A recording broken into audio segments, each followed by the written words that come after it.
Hindenburg और सेबी के बारे में हम कि पिछले एक हफ्ते से काफी ज्यादा सुन रहे हैं। तो सबसे पहले जान लेते हैं हिंडनबर्ग के बारे में। हिंडनबर्ग 2017 में एस्टेब्लिश हुई थी नाथन एंडरसन द्वारा। हिंडनबर्ग रिसर्च एक US based financial research firm है जिसका मेन काम है पोटेंशियल फ्रॉड्स को अनकवर करना, एनालाइज करना और कॉर्पोरेट मिसमैनेजमेंट को सबके सामने लेके आना। They specialise in identifying accounting irregularities, undisclosed transactions और bad sector within the companies. इसके बाद Hindenburg usually shorts the stock of the companies जिनके बारे में वो इन्वेस्टिगेशन करती है, so that they bat on a decline in value after releasing their reports.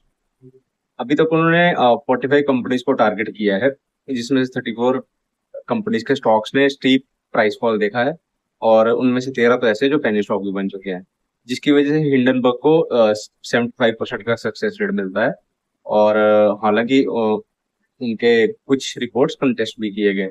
ये फर्म पॉपुलर हुई इंडिया में जब इन्होंने जनवरी 2023 में अदानी ग्रुप के खिलाफ अपनी रिपोर्ट पेश करी और एक्यूज किया कि जो कॉन्ग्लोमेरेट है वो स्टॉक मैनिपुलेशन में, अकाउंटिंग फ्रॉड्स में फंसा हुआ है और अपने इन्वेस्टर को धोखा दे रहा है।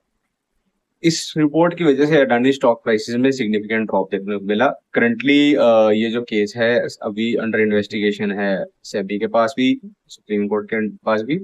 और बहुत अदानी ग्रुप और हिंडनबर्ग रिसर्च जो है अभी दोनों के दोनों अपने क्लियर से एज इट इज खड़े हैं और अभी इसका कोई भी आउटकम नहीं आया है। अब इसमें देखना ये होगा कि इसका आउटकम क्या आता क्या है। लेकिन अभी ये सारी चीजें चल रही थी कि हिंडनबर्ग एक नई रिपोर्ट लेके सामने आ गया और इस रिपोर्ट में उन्होंने किसी और को नहीं बल्कि हमारे रेगुलेटर को ही टारगेट कर दिया और मेजरली दो क्वेश्चंस रेज किए हैं। सबसे पहला कि क्या सेबी और अडानी एक साथ इन्वॉल्व हैं, और दूसरा जो हमारी सेबी की चेयरपर्सन है माधवी बुच जी, इज शी करप्टेड। और तीसरा सबसे बड़ा क्वेश्चन कि ऐसा क्या नया है जो हिंडनबर्ग सामने लेके आया है। ठीक है।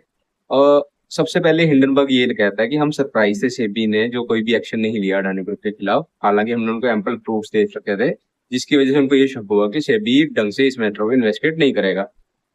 Actually Adani was operating with confidence क्योंकि इवन इतने सारे एविडेंस होने के बाद भी जब रेगुलेटर उन पे एक्शन नहीं ले रहा तो दे गॉट सस्पिशियस कि इनके बिटवीन कुछ ना कुछ चक्कर चल रहा है। सबसे पहले हिंडनबर्ग कहता है कि हम सरप्राइज थे ये देखे कि सेबी ने अडानी ग्रुप के खिलाफ कोई भी एक्शन नहीं लिया है और हालांकि उन्होंने एम्पल सॉर्ट ऑफ प्रूफ्स दे रखे थे और दे बिकेम सस्पिशियस कि why SEBI is not investigating the matter.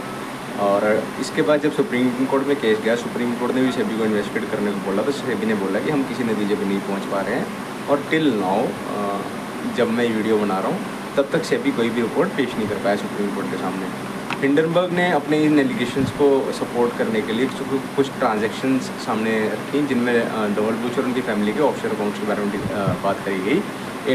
एक डिक्लेरेशन है जो बुच कपल यानी माधवी बुच और धवल बुच जी ने जो इकट्ठे डिक्लेरेशन दिया कि उनकी जो टोटल वर्थ है वो 10 मिलियन है और ये सारी वर्थ उन्होंने सैलरी से बनाई है। और ये ध्यान में रखने लायक बात ये है कि ये डिक्लेरेशन 2015 की है। खुद सोच लो कि just from salary how can someone go up to 10 million of net worth. Second, when Madhabi Buch took SEBI top job in 2022 तो उनके हस्बैंड ने फंड मैनेजर्स को, खासकर जो मॉरिशस बेस्ड फंड एडमिनिस्ट्रेटर थे ट्राइडेंट ट्रस्ट, हाँ ट्राइडेंट ट्रस्ट वही कंपनी है जिसे विनोद अदानी ने यूज़ किया था अपनी शेडी ट्रांजेक्शन्स के लिए।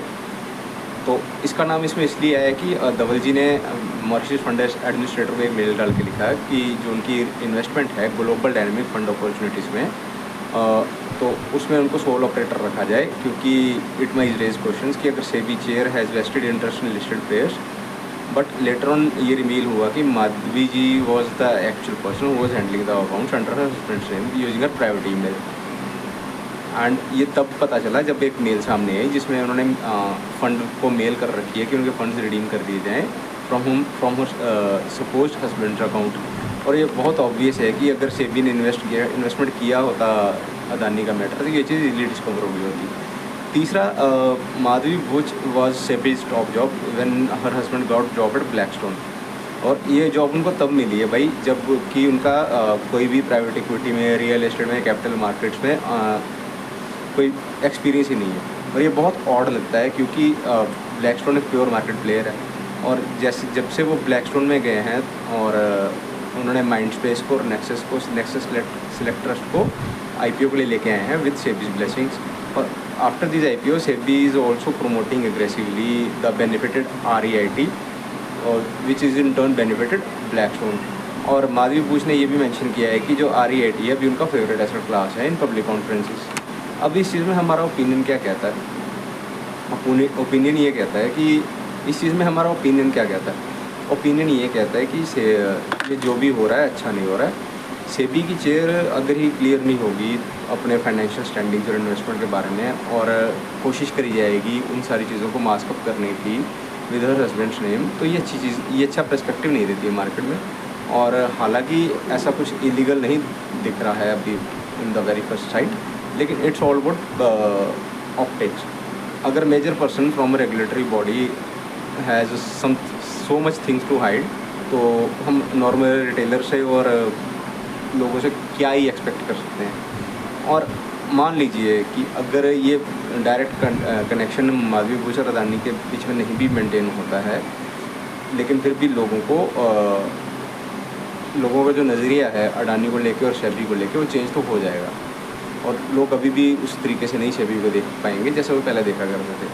In the end it's all about matter of optics, जिसमें अभी हालांकि ये क्लियर नहीं है कि करप्शन के कुछ लिंक्स हैं, लेकिन ये भी क्लियर नहीं है कि जो सेबी की चेयर है वो एक साफ़ सुथरे बंदे को दी गई है। ठीक है।